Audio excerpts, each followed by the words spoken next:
কোথায়? দোকানে?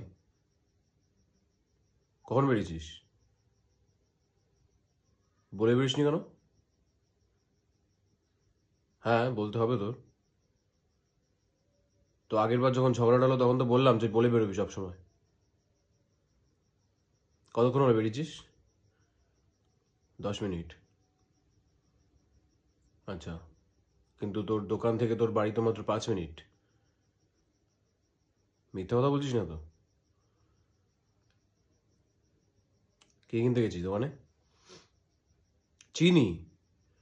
তোর বাবার এত বড় বাড়ি থাকতে তোর বাবা চিনি না এনে তোকে দিয়ে চিনি আনতে পাঠাচ্ছে? কেনা হয়েছে? লাইভ লোকেশনটা পাঠা তো। পাঠাতে বলেছি, পাঠা। হ্যাঁ।